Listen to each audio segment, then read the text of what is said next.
One bright morning, when my work is over, I will fly away home. Yeah.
All right. Good afternoon from Houston, Texas, United States of America. My name is Smart Mado Ajaja. I am the CEO of ONN and the convener of Open Nigeria and Africa Unite and the anchor of Nigeria Now. Global matters are rising. Good morning, Africa. And reggae at its best on ONN. It is a bright, cold day here in Houston, Texas, United States of America. 39 years ago, something happened. A force was pulled off of the surface of the earth. And you know what that was? That was my father. Yes, the late Ohu Augustine Ajaja. Yes, my father. Today is exactly it was exactly 39 years on the 2nd of January 1987 when he passed. I love you. Thank you very much. So today we are remembering him and talking about fatherhood and the impact it has for the next generation. So join me in celebration as I celebrate the life of my father and my mentor, our counselor, educator, a soldier, man of the truth, an activist, community leader. Yes, yes. Many things rolled in one. So that's the man we are celebrating today. And I believe my brothers and sisters will be joining me. And if the network permits from Nigeria, I've been trying to get hold of them. Uh, I have not been lucky, but where that is not possible, we'll go ahead and do what we have to do. We do this every second of January. So we pushed it a little 2 days ahead, further, to accommodate us take care of some family things that we usually do at this time. Before now, every once it's December, I get depressed, but this year I'm determined to get over it and just move on because so many things happened during that time. It was a very traumatic experience, but I'm happy 39 years after we are still here and celebrating such an iconic man. Yes, Waba, thank you. I love you too. Thank you very much. So if you are joining us for the very first time, please do this for us. Subscribe to the ONN channel and hit the notification button so that when next we come online, usually for our live stream, you'll be one of the very, very first persons to be notified about what's about to take place. Yes, here at ONN. I hope you guys are having a great time. You had a great weekend and looking forward to the next week. So I'm going to be talking about my father, how much I know him, and what he told us about his beginning, and more. That you want to ask questions. Yes, we welcome you asking us these questions because they are very, very important. No, my father was born in the early 1920s. Yes, and he was the third of his father's four children. He was a third. There were two ahead of him. One man, Mr. Lawrence Egariwa Ajaja, and then there was another one, the woman that was before my dad, Mrs. Ngbogi Ajaja Osage, and my father, Ohu Augustine Ajaja, and the younger one, Anaya Ba Ajaja. They have all gone upstairs and watching us from there. Great family it was. My father did not have the opportunity of knowing his father. He was just about 4 years, about 3, 4 years when his father passed. His father was an Abavo prince. Yes, the mother of my father was about the eldest son of an Abavo traditional ruler king. So, and he lived, my grandfather lived very much in the palace, working with the king and stuff like that. So that was how he died early.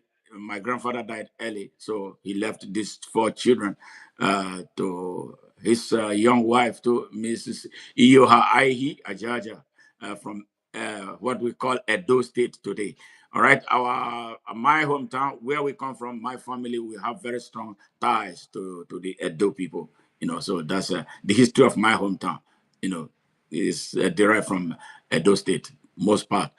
And life was not easy, for them. The mom remarried, and my father was left to the care of his uncle, who was a cripple.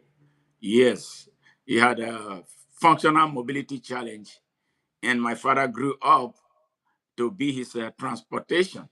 We put him in his back, an influential man, we were told. And he had a what we call iron smelting industry. I grew up to meet it, and he was a blacksmith.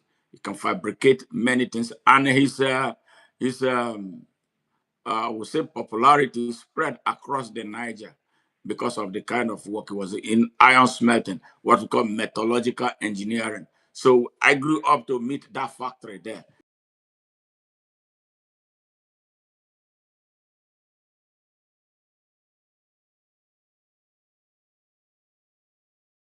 Didn't know his father, grew up with an uncle, and what did he know? Life was stuck, the future was stuck, but he did not allow that to defeat him. Yes, he made a resolution that what the situation that he found himself, his children hopefully will not inherit that type of situation. He worked so hard, teaching himself how to read and write. Yes, yes, there was no access opportunity to go to school, so he learned from those who had the opportunity to go, and he was associated with them. In the process, he learned how to read and write. He could write as much as he could, and it could make sense. He was able to write letters, at the time we grew up.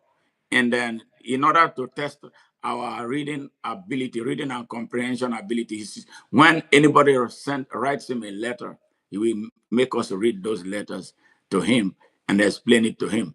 Then he will nod, which means that we did the right thing. So that was how his life started. So he was into farming. He nurtured his uncle, to old age until he passed. And then he inherited a lot from that uncle called Igbenigun. See the name, Igbenigun, yes. Yes, so he inherited a lot of lands, a lot of things from him.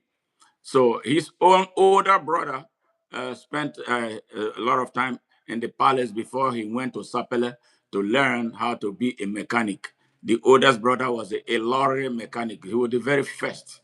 Yeah, it's any lorry that could not be fixed by him, will not be able to, nobody will be able to fix it. And that was Mr. Lawrence Egarewa Ajaja. He was a great mechanic. He didn't go to school, but he can take down the engine of a lorry and reassemble it. Yes, so you can imagine what that meant for somebody who did not go to school. Yes,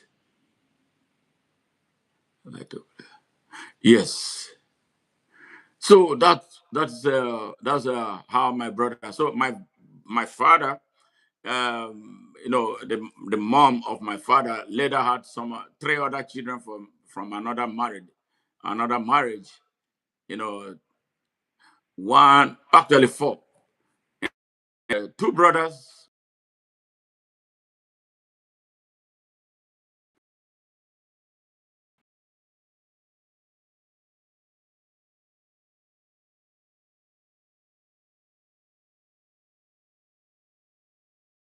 one brother, older brother.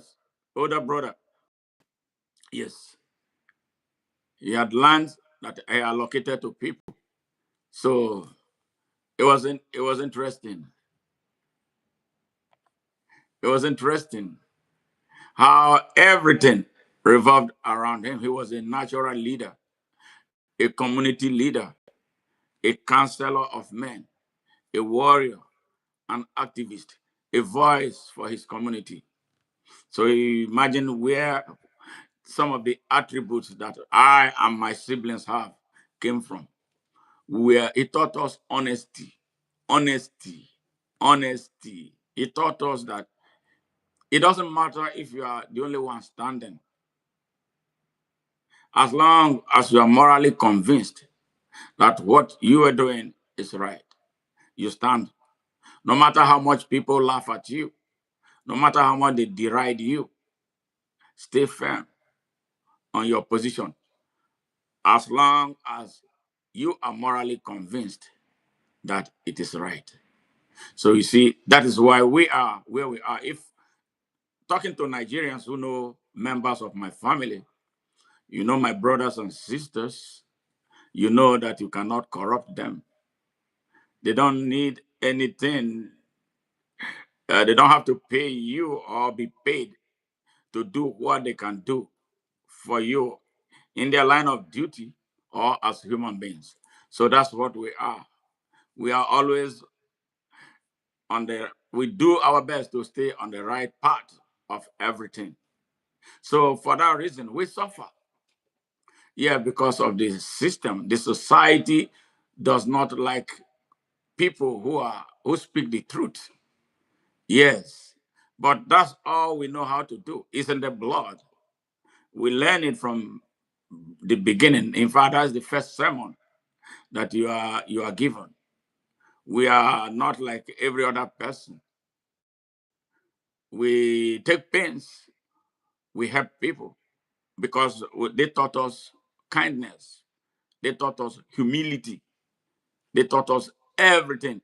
Hey, Harry Bronsky, thank you very much for joining. Yes, they taught us how to love. They never taught us hate.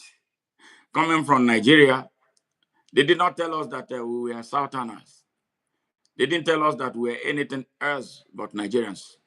Yes, my father was a great farmer, really great farmer.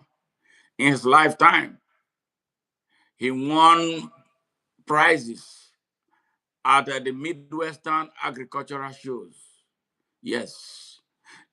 We come from Abavo, an agrarian community in Delta State. Farming is what we knew then. I don't know about now. What I hear about Abavo right now does not inspire confidence. Like we lost, or we are gradually losing it about our farming traits. Yes, Abavo people were known for farming. Yes, in my time, I slept in the farm. We grew up in the farm. Yes, that's what we were taught. This great man, this great man, this great man taught us so many things to be the best we can in anything we choose to be. And that has been a guiding light. So it is worthy celebrating him. And that is exactly what we are doing today. Yes, in his time, in his time, there were not many opportunities. There were not a lot of opportunities. The only opportunities were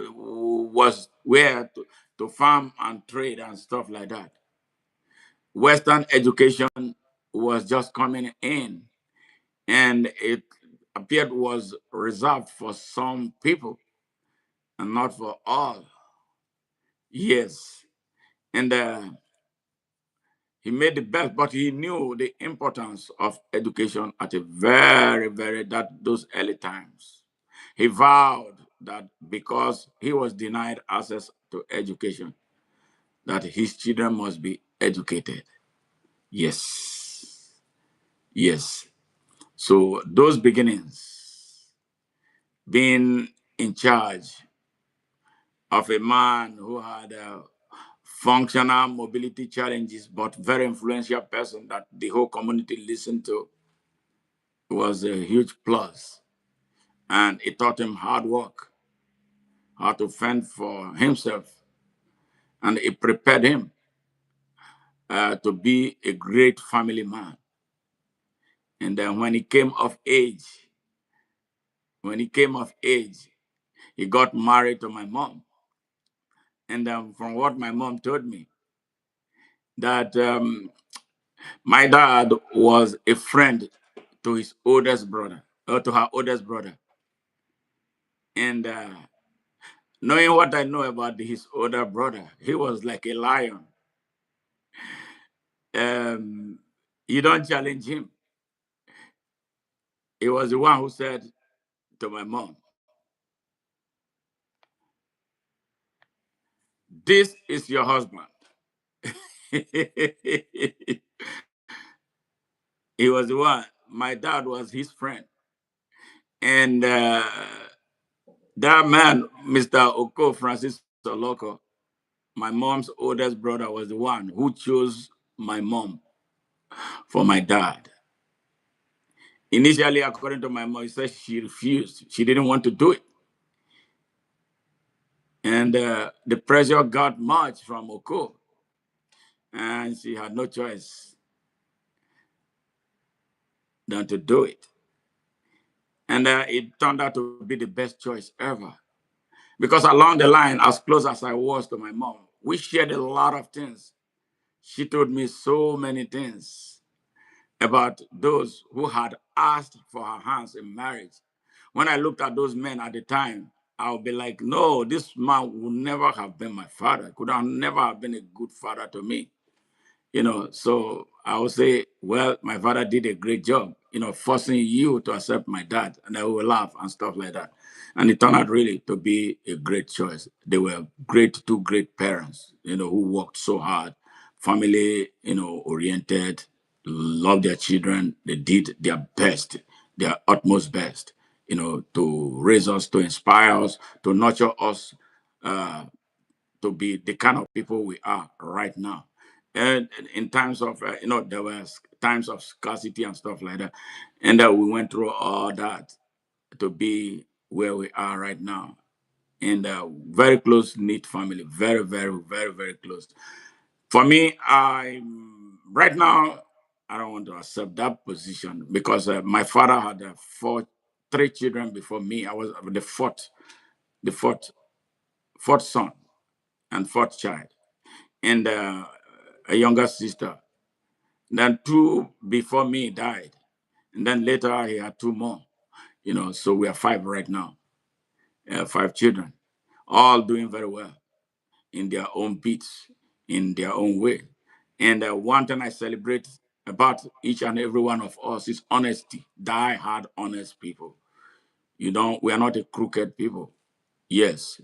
But, because of who we are, we present threats to people around us or those who work in the same establishment with us because we will not do what they do. Yes. And just yesterday, I shared a story about my youngest brother who has a PhD. Yes. And he went and applied for a job at the University of Delta at Agbo in a Car South local government area of Delta State of Nigeria. And you know what happened? He was denied access to getting that employment, not because he was not qualified, but because of me, according to what he was told by someone close to those who made the decision to not hire him. Because I am an activist, we are a family of activists. Some are more vocal, some are not as vocal. I chose to be a vocal one. I wasn't. I don't even know. I am very vocal, the most vocal of all of them. But it doesn't mean that all of us have that ingredient of activism in us. When you cross the line, yes, you will see it. And but for some reason, I don't know. I am the one that speaks out more, than everybody. So I am popular in Nigeria. And sadly, this young man who had a PhD 5 years ago still has not been able to get a job that is commensurate with his qualification because of the Nigerian system. They denied him that job at the University of Delta at Abu. Yes, because according to him, he was told by someone who is close to those who made the decision to not hire him that I am an activist and I speak so much against the government at all levels in Nigeria, and that he should go to me in the United States and get a job. Nigeria. Though they denied him his right. Yeah, because of me. But me, I am smart. My name is smart. His name is something else. He's my brother. I cannot deny him. He cannot deny him. He cannot deny me. If he denies me, I don't know what that would mean because he's my brother. I am not a criminal. I am working for the people of Nigeria. I'm speaking up for them so we can have an open Nigeria that will be open to all Nigerians, regardless of race, regardless of creed, regardless of religion. A Nigeria where everybody will have free, fair, equal, unlimited, and unconditional access to opportunity to grow and develop and progress and prosper according to their abilities and levels of competency. Is that a sin? Yes, it's a sin in Nigeria. The truth, according to Bob Marley, is an offense. But in the sight of God, it is not a sin. So when he told me, that was yesterday was the very first time he ever told me that. I felt so bad, but I felt more inspired, which means my message is getting to some people. It's good. So I told them, don't worry, everything's going to be all right. You don't have to take the job. You don't have to beg for any job. You are a Nigerian. By right, you should be able to access any opportunity that is available in Nigeria. But because of me, they deny you opportunity. When one door closes, many more doors open. Yes, but I've made that my position very clear. It's out there now in the public domain, for the whole world to see what is taking place in Nigeria. And the reason we need to reset that country to work. Nobody does that here in the United States. If you're a criminal, you have to face your crime by yourself. Your family members are not ostracized. They are not impacted by your crime because your crime is your crime. Your good is your good. Yes, good may impact the family, but when it comes to decision making, nobody is going to judge you because of the sin of your brother. But in Nigeria, we do that. In Africa, we do that. And you know why the country of Nigeria is not moving forward. That's one of the reasons. But that's by the wayside. We are very good people. My younger sisters are doing very well in their beats. My brothers are doing well. My older brother is a professor. He's an exceptional professor in his area. So I am an activist. I'm a nurse. I'm here in the United States doing my best. Yes. But we will not allow the laws of Babylon to hold us down. Yeah, because my father taught us, stand firm on the truth. Do not be corrupt. Do not take what does not belong to you. Don't try any shortcut to success. Work hard. And when you work hard and you earn it, it endures. That is why we are not in a competition. In my father's lifetime, he was never in a competition with anybody. In fact, they used to laugh at us because they don't know that this man was something else. My father studies the weather. He studied the weather. He knew when to plant and he knew when to harvest. So because of this understanding, people will tell us, oh, we're always the last in completing our farm work. Oh, they rush through the hours and it's okay. But the outcome, the product that they produce, is not anything near what my father what we bring out at the end of the harvest season. That won him three times award in the whole of Midwest states agricultural show. They'll be asking, how did you do it? How did you do it? This man studied the weather. Yes. Very talented. extremely talented, very diligent with whatever he did. He strived for perfection. Everything he did, you will see the signature of excellence on it. That is why we are where we are, the type of people we are. We are not in a hurry to get anything done. So I see a lot of the traits with me. He was one man he would be the last to go to bed. He was always working, looking, planning, thinking how we are going to do this. Yes, and he always did the best at community levels. Those who had advanced education would come to him to seek counseling on a variety of things. Yes, he was a counselor. He was a teacher. Yes, he was a leader. He was a voice. He was an activist. Yes, he didn't talk so much, but when he stood up to speak, there was dead silence because the people would listen. Yes, that was my father. That was my father. He never, out of his own, came out to want to hurt anybody. Yes, but he could fight back. Could fight back. And if you look at me, those who know me, know my brothers and sisters, we are not offensive people. We don't go out there trying to go create trouble. But don't bring it to us because we're going to give it to you. Really harsh. Yes, that's what we are. And it came from the parents.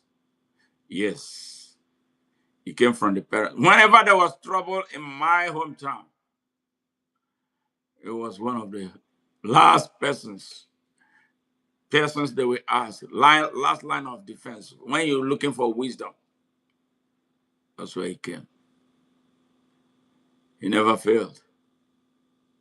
Yes, he walked with us. He was available. He was dependable. He was responsible. He was accountable. He was hardworking. He was very, very resourceful. Very, very resourceful. And above all, he was very honest. Very, very honest. So when you are raised in an environment like that, you have no choice than to be honest. You have no choice than to be good. Yes. I remember during the time, a time came when things were really difficult.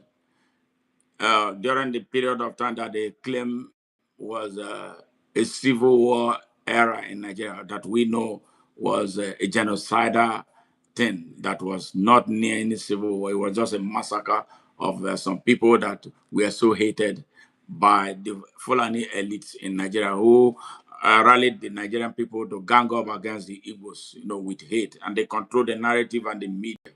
They jumped on the Igbos. At that time, my father and my mom took ill. They were sick. Yes. Hey, how are you? Hello, letter read. How are you? Ryder Reynolds. Okay, Trump or Biden. I don't know what you are talking about. This discussion is not about Trump or Biden. Okay, we talked about Trump yesterday night. You should have been there to hear what we had to say. But if you want to hear, see that message, you go to our most recent message. You see it. It's about 2 hour long message. You would have heard so much about Donald Trump. Yes. So, but today I'm talking about my dad, my father, and I'm talking about so those who are listening can learn one thing or the other about fatherhood and or about parenthood as well, but with special reference to fatherhood. Because, as a father, if you don't know if you're a father watching me right now, your children look up to you as next to God. Yes. Yes, they look up to you as next to the Almighty God because much is expected from you as a father. So are you available? Are you reliable? Are you dependable? Are you accountable?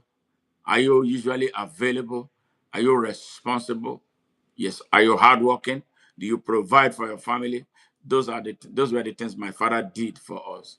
He was all around there. Great total father. He never abandoned us. He never one day stepped away. Even at the moment he was sick, he was still giving us direction. Yes. So that's where I'm coming to. During that period of time of genocide in Nigeria, yeah, the two of them took ill. My mother just had a baby, my younger sister. So they were sick. And I started taking responsibility at a very young age, as young as 8, going to 10. Yes, my older brother was older than me with about 7, 8 years. Yes, my oldest brother. So he took charge. We were children. We took charge of the family. Me and my older brother, there was nothing we did not do together. Professor Patrick Ajaja, there was nothing. He taught me a lot of things that my father did not teach me. He was my brother. He was my friend. He was everything. We were in the rivers together. We were in the forest together. We were in the farms together. We were taking laborers to our farms. We took charge and were directing people who came to work on our farms. Yes. So throughout those periods, between 1967 and 1970, when they decided that they had killed enough Igbos, was a very traumatic time for us. But we survived it, with the exception of my immediate older brother who died in 1969. He died not because he ought to have died. He died because there was no hospital to go to. The soldiers had taken over all the hospitals. Hospitals were abandoned by the people. Yes.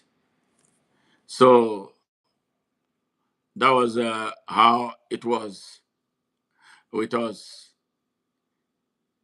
And we survived it. That death of my immediate senior brother was very, very traumatic to me personally. It hurt me so badly.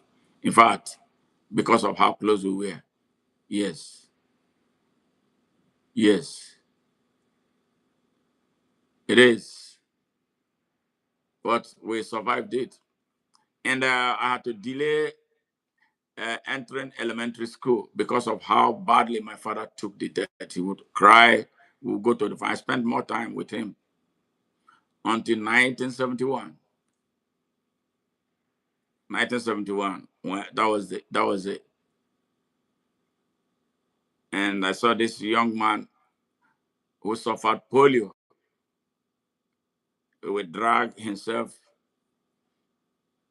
in front of our compound every day on his way to school. So I looked at him. I said, no, his name was Dumbiri.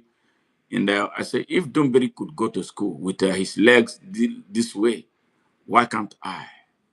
So that's how I enrolled myself in school. And on that day, my father had brought out some water for me to bring to the farm for him. And I decided otherwise. I went to school. So because he didn't have water to drink in the farm, he was forced to return home. And then when I came back, when he came, he saw me. What happened? Looking stern, like ready to jump. I told him I went to school. And that was all. That disarmed him. The next morning, he was the one who woke me up, put me on his bicycle. He had a bicycle. And then he took me to school. We used to pay, the school fees was spread out for 6 years, 5 shillings every year. And the total payment was £3. So my father paid the £3 for the 6 years of elementary school. on day one in 1971, January 1971 it was. That's how my journey to school started at the age of 9. I was 9 years old, so I lost 3 years, you know, but I caught up so fast. And I left school with the distinction in 1977. So what we are talking about is about my father. I wish my brothers and sisters were here so that they can relate their own experience. I was so close to my dad, close to both parents. And we shared so much in common.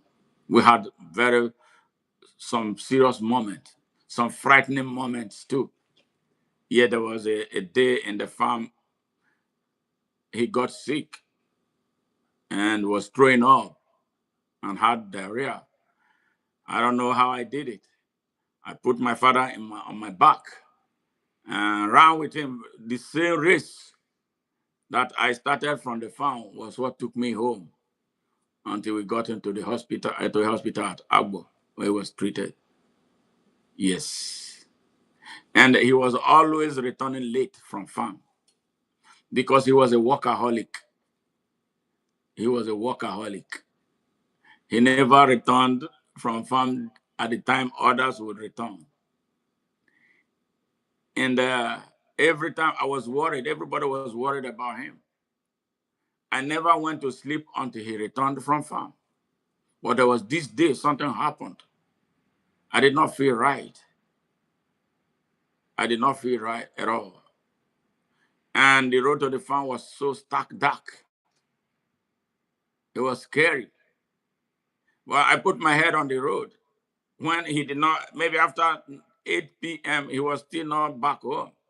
So I thought something was not right. So I went. And behold, he was involved in an accident. A motorcycle guy hit him and left him there in the pool of his blood.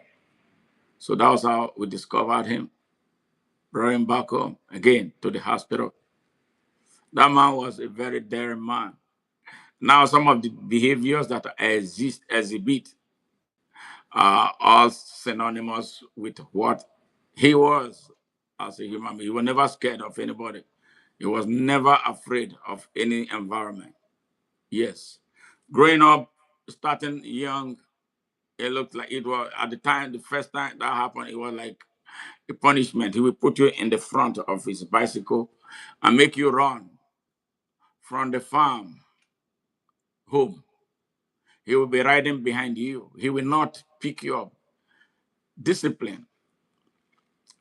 Yes, from the farm to home.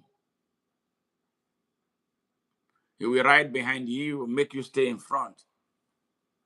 You'll be running, jogging. You know what I'm saying?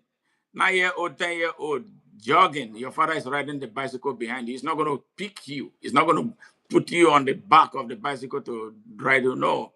He put me in the front. I was running until I became an adolescent. I was like, well, no. And I was not scared of the road anymore. So I've learned, I understood the road. And whenever he wants to do that, I said, no, you can go. I'm coming. And then I already made some friends who all go home in group, from the farm. Farming was enjoyable. It was, I don't know what's going on now. That sense of community was there. But I believe we don't have it anymore. It was interesting. So now looking back and seeing where I am now, I say, oh yeah, this was discipline, you know, and it helps a lot, and it has helped me navigate through life. So a great man that man was, a great man that man was. So we went through all that. He never stopped, providing for his family. And he taught us leadership right from day one. He handed over, he was teaching us practical leadership, not backing others to us. He made us do things.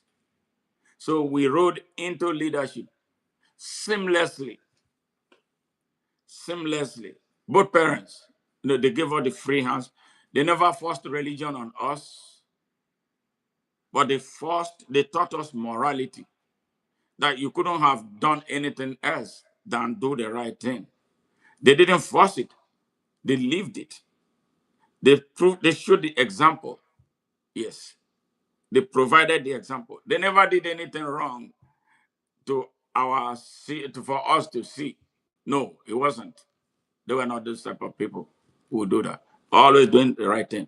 And if you went outside and did something wrong and somebody came to report you about a wrongdoing, yes, you're going to cut some real hard cake.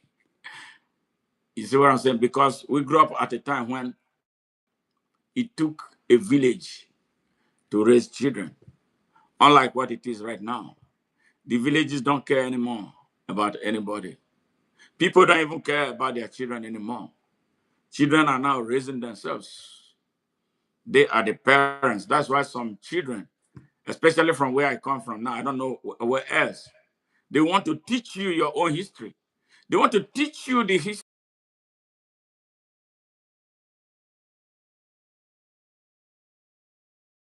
They allow the television, they allow the internet, they allow all kinds of things to teach their children. So what can you teach when you don't have anything to give? You can't teach a damn thing.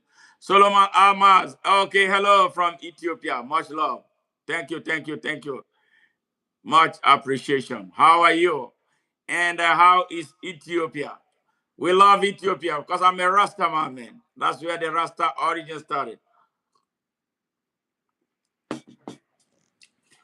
So when you have children, teach them the right way. If you teach them the right things, they will never depart from it. Be careful of what you do in the front of your children because children are sponges. They absorb everything. Good, good. Good to hear from you, man. Good to see you. Yes, today I'm remembering my father 39 years after. Yes, great man. So that's what I'm talking about. And then hoping that from this, some people will learn a few things, you know, in being good parents too. My father was a very good father, totally good father. He showed us love. He showed us compassion. He taught us hard work. He taught us honesty. He taught us respect. Yes. And he taught us responsibility. Taking responsibility for your action, taking responsibility for your family, taking responsibility for your community. Yes. He taught us that. He demonstrated all this for us to see. He was a great trumpeter. You know, if you listen to how I started, you hear some whistling about his trumpet. His trumpet was the one that would move the king to dance if he was moody and unprepared to dance. So that was how powerful he was. Very powerful, and he has been powerful. His spirit is with us. He teaches us. I still remember others' voice. I was a particularly stubborn child, very, very stubborn. Very, very stubborn. He would tell me things. Some of the things he told me, I remember them now and start laughing especially when I'm talking to my own children. I'll tell them the only voice I hear now, I wish I can see him, I can touch him. The only voice I hear now is that voice of telling me, you're going to grow up and learn to see what I'm telling you. Now I got grown and I am seeing a lot of all those things that he had told me. And it's interesting to be alive and be alive in distance. So I just wanted to document this for others to learn, to my children to learn more about. I'm doing my own best here as a father, and I want to expand the knowledge and the experience to others who may not have the opportunity to learn what true fatherhood is. Fatherhood is a responsibility, that's all. And it doesn't matter whether you have money or not. Whether you have money or not, you don't have to run away from your children. Be there for them. They value you. They value your presence. Your presence gives them a lot of confidence that money cannot buy. Yes, walking away from your children because you don't have money Walking away from them because you feel that you are not measuring up is the worst thing any man can do to himself and to his children. Be there for them. Be there at all times. Money or no money, be there. I live through it. There are times I don't have money. They ask me, my children ask me for money. I don't have. I will tell them calmly, I'm so sorry, I don't have it. But I'm not going to run away from them. And when I have the small that I have, and they ask me, I will give them the last. That's what I was taught. And that's what my parents did. They gave their last to us. They give to everybody, yes, who came across them. They showed love. They showed mercy. They showed compassion. They were not arrogant. They were not offensive. They didn't remove people away from them. Yes, we love people. People came around. In my mom's lifetime, their lifetime, my mom's kitchen was open 247.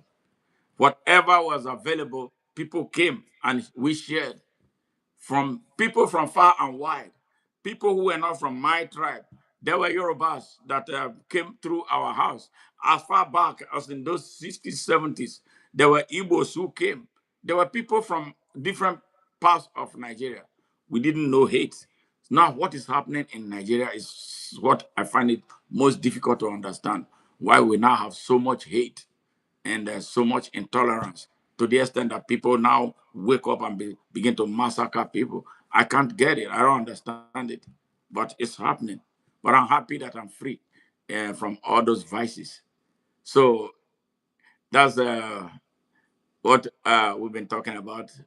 Great parent, great father, uh, Ohu Augustine Ajaja. Yes. And he lived a very good life. And we went through high school. My older brother was the first to go to a tertiary university institution, and he was the very first person to go to school in our family. And I remember what happened at the time I gained admission to go to higher school, you know, secondary school, we call it. Yes, or high school, they call it here. And my brother was so brotherly. When I mean so brotherly, he went to the school in my hometown. He told me, he called me, said, "No, I don't want you to go to this school in my hometown. You need to go outside. Go outside and go to school." Now, I didn't quite like it, but when that happened, he was teaching. He had a teaching job. He needed to see. I was like a son of a millionaire. All the things that he bought for me, and then we went to school. Took me to school. I was like a king. And when we got to that school, the school did not have a bed. My dad bought me a six-spring bed. Those days, it takes a son of a rich man to have all that. But my father was a farmer. Like I told them, because they wanted me to go. I didn't want to go to that school, seriously. And they wanted me to go. And they bought me a bed. On the first day of being in the boarding house, I put up my bed and they said we had something to do about the prep and all that stuff like that. And then I was a very picky eater. I wasn't eating anything. The only thing I loved eating was my local food. Yes, fufu. Yes, that's what I can eat it 200 times a day. But now I found myself in a new environment where there was not going to be anything like that. What was there was a bar. And a bar, you don't get it every day. And a bar at home was like punishment for me. My mom was telling me, yes, you're going to suffer and die because you don't eat anything here.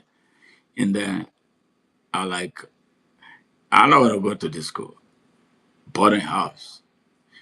So I went, set up my bed, came back, met this young guy. He was lying on my bed. I would try to wake him up so I could lie down. He said, no, I should go under the bed and lie down. You know, I said, why? Somebody told me he's a senior. I said, senior for what? But this is my bed, not your bed. Oh, what has that got to do with this thing? They said he called his name Black Moses. Yeah, I said the only Moses we knew was in the Bible. I don't know about this, your Black Moses. I need to lie down. Then a fight broke up. Day one, on day one in school, I nearly went back home. And then when the whole thing was over, I regained control of my bed, but it came with a lot of resentment from the senior students who thought that I was so rude for asking for my rights. Then the following weekend, my mom came with a lot of food. So that's how I earned a lot of friends. She came with so much food. And she was out there dishing out food to everybody who came around. So a lot of people became my friend. I wasn't drinking milk, but I had these like cartons of milk filled my locker in those days. And then some students would tell me, oh, they want to befriend me. So they'll get some access. We kept on doing that until went back for the first vacation. I got used to it, and then we came back and started. And then school was a lot of discipline. Yes. When we came back, what do you know? Farm. Go help your father. And my father was very appreciative of all those help. And now, he begin to talk to you like and you are an upcoming young enlightened person, and so you see things started changing, and the way they look at you, not that little boy anymore, and stuff like that. They were so excited, having to see their children in school, an opportunity that they did not have. My mom was pulled out of school because she was a woman. Yeah, and from what she told me, you know. So we went through all that, and then I left high school in 1982, and then at that time my brother was already a graduate. He was graduating from University of Port Harcourt. Yes, but 2 years of certain things happening, and eventually I went to the School of Nursing, and on the second year, going to the third year, I was given admission to study biochemistry at the University of Port Harcourt, where my brother graduated from. So I returned home. I said, okay, I don't want to go to the School of Nursing anymore. And my brother called me and said, look, let me tell you something. To be a nurse is to be the best thing, but you may not understand it. You go you see me now, I study zoology. What am I doing? I'm in the classroom. You finish biochemistry, you're going to end up in the classroom because your father will not have money to build a lab for you. So you better go and finish. And then when you finish, there are more doors will open. I felt like he was not giving me the right address. I refused until the school started telling me that they would cancel my admission at the School of Nursing. So I had to return. And that year was the year my father became sick. He was diagnosed with skin cancer, malignant melanoma, and things happened. There was a delayed treatment because of the failure of the Nigerian system. My brother was the only one working, and he was taking responsibility for everything, including the hospital bills. And I donated blood twice during the process. We went first to the Agbo General Hospital. That was what they call it, Agbo General Hospital then. A doctor there, the medical director there, kept my father, wasted our time because he wanted to get money from my brother before he could do a histology test to confirm the diagnosis of a malignant melanoma so my father could commence treatment. Nigeria has been wicked for a very long time. The Nigerian system has been very wicked. in the hands of criminals. A medical doctor who swore the Hippocratic oath stood in the way of a sick man from getting treatment. So the cancer was now multiplying. He did the test when everything was too late. They diagnosed my father as having a cancer that had metastasized. But we did not give up on him. We kept on fighting. From there, we discharged him, went to Eku Baptist Hospital. That was about the best hospital at the time. It was a missionary hospital. You didn't see all the kinds of fraud that they commit in general government hospitals. Yes, the hospital was expensive. You had to pay for it. We paid, and within a few days, they amputated my father's leg. Yes, the right leg above the knee amputation. Yes. And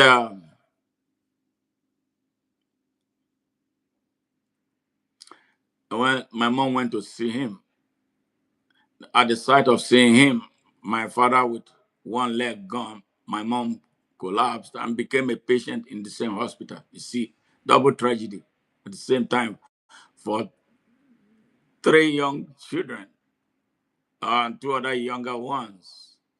And with only one who had something doing. I was in my final year as a student, as a student nurse. It was one of the most difficult moments in our life. So eventually, my mom recovered from the shock, and then my father was discharged from the hospital. He discharged home, and then it wasn't too long. He started. The wound broke down. The cancer had spread. Then they said, okay, take him to the University of Benin Teaching Hospital. We went there. We went there to get admission into the University of Benin Hospital. I don't know what it is now. It was bad then, but they say it's worse now. Corruption. To the porter who will wheel your father, wheel your patient, you'll be expecting to be paid money. Nigeria. I mean, I'm happy that I'm saying this today. Nigeria has been on the journey to destruction for a very long time. So eventually, we got to see the doctor, Dr. Morgan. I hope he's still alive.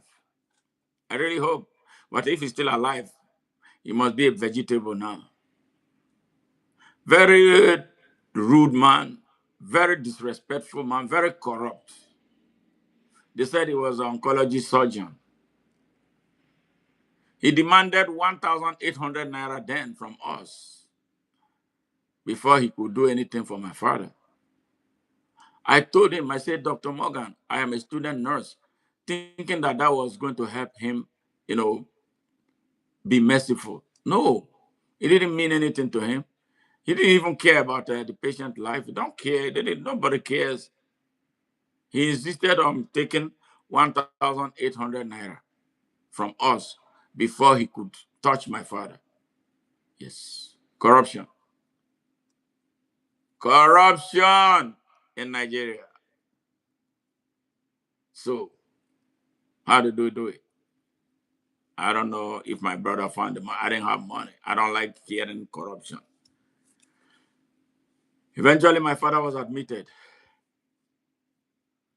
They started chemotherapy.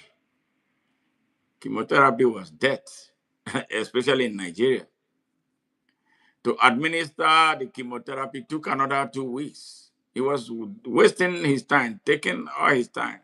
They were making it look like chemotherapy was one big thing. I worked at the MD Anderson Cancer Hospital, the best cancer hospital in the world. Yes, we administered chemotherapy. Yes, we did some tests before we did that, but this one was to extort money for people in Nigeria, extort money from patients. He will delay it, stress the patient so that they go and look for that money to give. Yes. So what is happening to Nigeria did not start today. It just got to the last stage where the country will be destroyed. Yes. It's been going on for a very long time. Doctors play God. Yes. They play with patients' lives. They don't care. They have no heart. Their hearts are in their backs. Everything to them is about money. They make money being paid by the establishment, and they make money extorting the patient and then drag some patient to their own private clinics. And they have some nurses working with them on that. I'm a nurse. I feel sick. I fought a lot of battle as a student nurse to stop people who extort patients. Many, many, many. We won so many of them. Yes. So my father was there until November of 1986 when he decided that he wanted to go home and die. He called my brother and I and thanked us. He said, my brother Patrick. And he looked at me. He called me my name. He said, I am so proud of the two of you. But there's something I want you to do for me. Once we agree on that, I'm going to leave and go home and die. Then we asked him what it was that he wanted us to do. He said, you see those two children? Those are your youngest brother and sister? You must give them what I gave to you, education. That's what he told us. And we promised him that we were going to do it. And once we said that, he was the one who used his hand. He removed his ivy. He pulled his ivy by himself. He pulled out his ivy and then started getting ready, dress up to go home. They came. We told them that he said he wanted to go home. They said, that's discharge against medical advice. He said, yes, I'm ready to sign. So he signed against continued hospitalization. And I was in my last few months of college at the School of Nursing in Benin. So we put things together, and then my brother brought a vehicle, and they took him home. Yes, we didn't have the benefit of using telephone the way we have it. I didn't have a way of checking to find out how he was doing because I was studying, to be able to pass my school finals. Occasionally, how we're relaying messages, write letters. Letters will take some days before you get there. Until that day of 31st of December, 1986,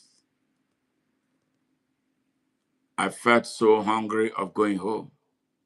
I had cooked rice against the stew against New Year Day. And then there was this Yoruba couple and their children. I called them. I said, do you want this stew? I'm traveling. They said, nurse, what's going on? I said, I just want to go home.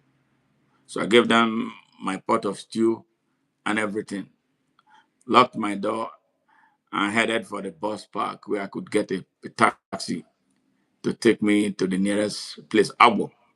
I got to Agbo a little late, but I found a way to get to Abavo. By the time I got to my hometown, got to our compound, I saw family members wearing long faces. I say, yes, I hope something hasn't happened here. So I went straight to his room, and there he was laying down. And I went home with some pain medicine and some IV infusions and stuff like that. And he still was able to recognize me. And he said, are you here? I said, yes. He said, have you finished your exams? I said, yes, I've finished. He said, yes, I'm so happy. It's you I've been waiting for. You see, he said, you see how the journey is now? Yes. I looked at him. I said, yeah. See, he said, you see how the journey is now? Yeah. So I set up an IV because we have this tradition in my hometown that nobody should die on a New Year day and stuff like that. Bullshit. But I set up an IV and gave him some pain medicine, every so often because he was in a lot of pain. And we carried him into the new year. So we celebrated Happy New Year on that January 1st of 1987. And then there was my cousin, Ifeyiwa, who was a nurse, a student nurse too, and very close family. He's my brother, actually, one the closest to me. Ifeyiwa Ajaja, his father's older brother to my dad. So we did what we knew as student nurses. We gave my father a bed bath. Yes, on the 2nd of January. Yes, the very second day of January. We gave him a nice bed bath and changed his dressing, dressed his wound very nicely. I wish we had access to this technology that we now have with cellular phone and cameras everywhere. It would have been one moment in my life that I would have recorded. Once we finished, changed his bed sheet, everything looking so nice and spanking clean. My father just went. I saw my father just transiting, going, going, going. It was so serene. No struggle, no cry, nothing. I saw him. It was a transformation. It was in fact, I did not cry. I saw something came over me. I didn't cry at the first time. I saw my father went. Me and Ifeoma were there. We saw him going. It was one of the most beautiful moments. Yes, beautiful moments. Beautiful moment. And once I saw it was all over, I went and brought my mom from where she was for her to come and see. Then my brother came. And they will have this tradition. When your father or your mother dies,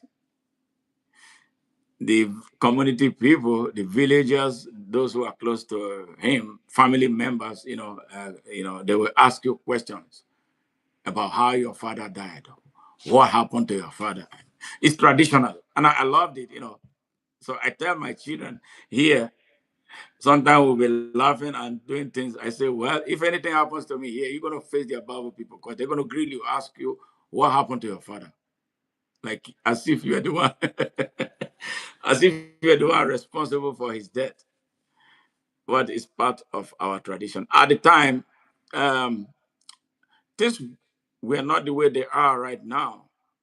It takes a great man, really. You have to be something exceptional for you to stay overnight in your house before you can be buried. Unlike what we have now, I don't know where we got this culture from.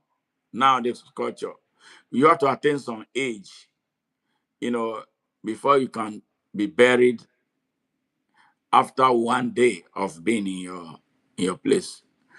It was a thing of honor that my father got to that age where he could sleep in his house overnight before burial the following day. Yes, and it was a great moment, really great moment. Then family members started coming, and people came, set up things, dances, and all that until the following day. And there's this tradition we do. They will carry the coffin without the dead body in it first, dance around the local community, and then bring it back, and then they'll do what they do. That's what we call iyekwa. The children, brothers and sisters, they'll cut pieces of clothes. This is what I'm giving you as you are traveling. From the children, they will say from the beginning to the end, and every person who was close to him. And then the community will bring their own, and they'll put it was nice. I don't know what is happening anymore. Our tradition, we have lost it. Beautiful tradition, beautiful. So it came to that point. After all this, now it was ready. It was ready to be interred, to be buried. And then they would dance with him because he was an accomplished man. Yeah, they would put his dead body in the casket and on the head of two persons. And then they'll be dancing with it, dancing with it. They don't do it for everybody. Yes. And they did that for my dad until it got to that time. I delayed the burial of my father, the final burial of my father, by 3 hours. I didn't stop crying. I kept telling them, let's dance again, until one man told me, no, Smart, we are here to bury your father, and we must bury him now. And you've delayed us enough. We know how much you love your dad, but he has to go now. So that was when I let go. And once I let go, something happened to me. And it was it. Now, something I forgot to mention while he was on admission at the hospital. Oh, when they discharged him from the University of Benin Teaching Hospital, and went home one day. We had so much fun work, and he was only the one who did that sealing of farm. When you tie rope around, if you're an above person, you know how to seal your farm, in order to train the young vines. And this thing took days to accomplish because of the size of our farm. We had this huge, huge farm. So they were making arrangement for some family members to come and help us do it. And he had already assembled the materials. So in the morning, early in the morning, I woke up around 6. I was gone with all the materials and all the ropes that it was needed to do the sealing. My father came with one of my uncles, my mother's younger brother. By the time they came, I had nearly completed sealing the whole farm. They asked me what happened. I could not explain the type of energy. I could not. The man kept on shouting. So that convinced him the more that we were ready to lead. And since then, we have not stopped leading. I love my brothers and sisters. They, were, they have been very good people. My older brother is an exceptional leader, natural leader, so patient, so tolerant, so responsible, so selfless. He bent down for all of us to climb. Yes, he bent down for all of us to climb. We revere him. We revere him. We don't joke with him. You touch him, you're touching me directly. And I don't care who you are, I will fight you. Very good man. My younger ones, all very good people. Very, very good people. We don't compete among ourselves. We don't pull each other down. When any one of us has a problem, it is we all assume it is our own personal problems. And we come together to get it solved. That's what I try to teach my children. And I'm happy they are imbibing it. I see them. I watch, them do things. They listen. And having children here in this country, so, so, it can test you, really. But to be very candid, I have been very lucky with the children that I have here. It's like sometimes I feel like they were us growing up as children. We have our moments. We pass through difficult times, but we still hold it together. Just like my brothers and I, and my sisters, my siblings and I had it together in our own time with our parents alive. So today is such a great day and honor to talk about an incredible man, the man who helped shape, uh, set the tone for what we all have been in our own various places. We are not Dangote, we are not, but our character speaks for us. It's so rare to have a people, uh, in these days and times, that are so united. I don't fight my brothers and sisters like some people do. I have no time for that, and they don't fight me. And they know too that growing up, especially the first two, the first two older ones, they understand too that I was a little different. I was a little different, and they were not jealous of how my parents treated me at the time because of the little variance that I possess. They recognized and they tuned into it. Yes, they are the only ones who can tell me something. And if it makes sense, I will listen. I love them. My father was a very great man, very great man. And the job he gave to us about those two younger children, I think he'll be very happy. I believe he would think that we exceeded his expectation. Yes. My youngest sister is a chartered accountant, doing very well where she is. I think the very first, above all, if not a car woman, chartered accountant. And my youngest brother has a PhD. I don't have a PhD, but I have two sandwiches. My older brother is a PhD. My younger brother is a PhD. So I'm in the sandwich.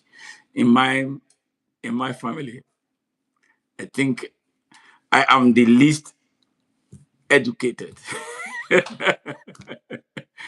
in that sense. But I'm so happy.